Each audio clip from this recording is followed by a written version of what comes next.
It's glad to have you back on the program. If you just joined us, you're watching Business Incorporated. We're coming to you from Channels Television.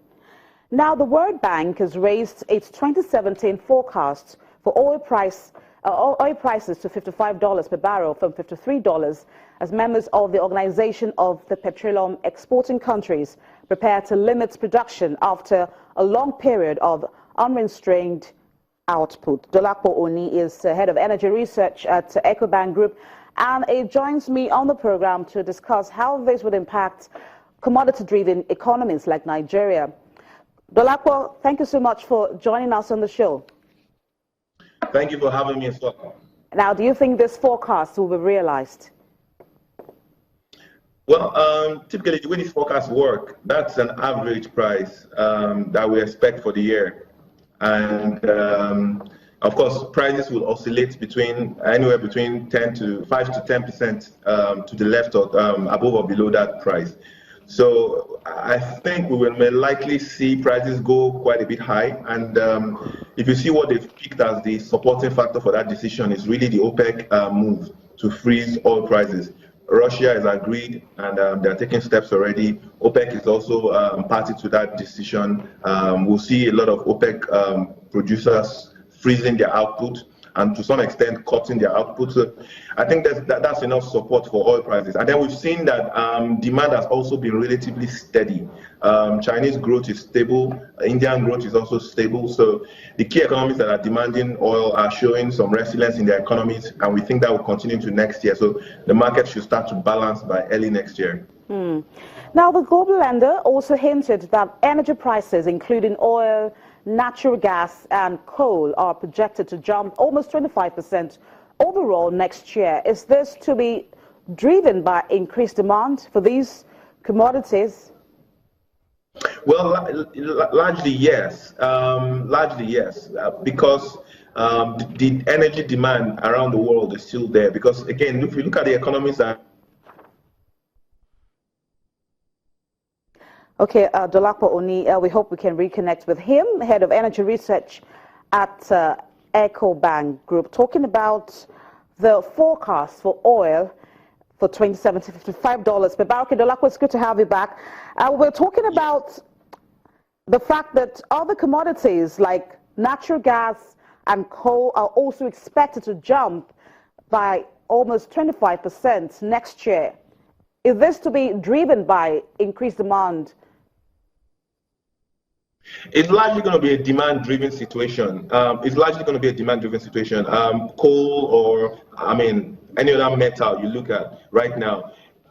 We're coming to the end of the period where we've seen demand really fall because, demand has not been there from China and most of the other manufacturing countries. But that is changing gradually.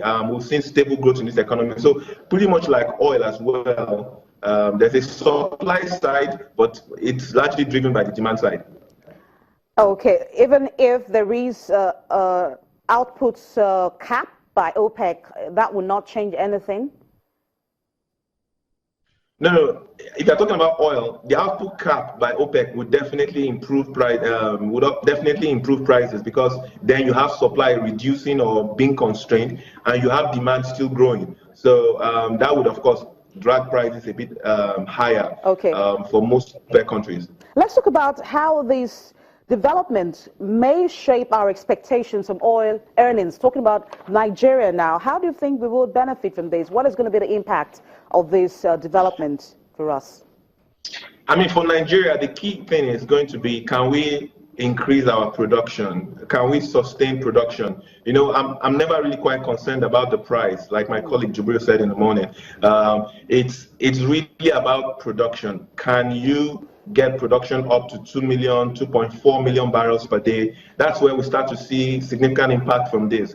Again, don't forget, Nigeria is really not going to be affected by the OPEC decision. I think we're going to be allowed to produce up to 2.2, 2.3 million barrels per day. And I'm talking crude oil here because usually when OPEC talks about oil, they're talking about pure crude oil. They're not including your condensates or your natural gas liquid. So if you look at the OPEC figure for Nigeria, you always see a figure that looks very different from what OPEC is typically requesting or typically mentioning, or what NMPC rather is typically mentioning. So Nigeria has been allowed to produce up to 2.2, 2.3 million barrels per day of crude oil, plus our condensates and natural gas liquids, we could do up to 2.5. So the question is, can we get production up to that level? If we get all the force majors back in, the current force measures on Forcados has been called off. If we get Kwaibo and Bonny Light also back in, and Brass River as well, then we know that we can do that 2.2 million barrels. And then the OPEC decision and the higher oil prices would mean more revenue for us, because the budget for next year is based on $42 oil. If the market is doing an average of 55, I think that's fantastic for us. Our own estimates remain $46 per barrel on the average for next year. Okay. I think that's really where we see it. Okay, Dolapo, before I let you go, in the monthly reports, the International Energy Agency said that the surplus in global oil markets will last for longer than previously thought, persisting to the late of 2017 as demand growth slumps and supply proves resilient. How do you think this would impact oil prices in general? Look, what the IEA is saying is that there's still that imbalance in the market, and I don't think we're ever going to see that imbalance. Well, let me not say ever, but I don't think we're going to see that imbalance leave the market anytime soon, because as long as the prices remain in the $40s and $50 range, the market will remain attractive or economic for shale producers or for unconventional oils to come on the market. So I think that's what the IEA is also pointing to, that that supply imbalance will remain. But the demand growth is that, for instance, for this year, we expected demand to grow by about 1.8 million barrels per day. But we've only seen, based on OPEC estimate, about 1.4 million barrels per day growth so far. And it looks like that will be sustained to the later half of till the end of the year. So it hasn't grown as fast. Thank you so much, Dolapo Oni, head of energy research at EcoBank Group. And that brings us to the end of today's edition of Business Incorporated. Thank you so much for watching. We do appreciate your time with us. We hope to see you same time on Monday. Do enjoy your weekend. Bye for now.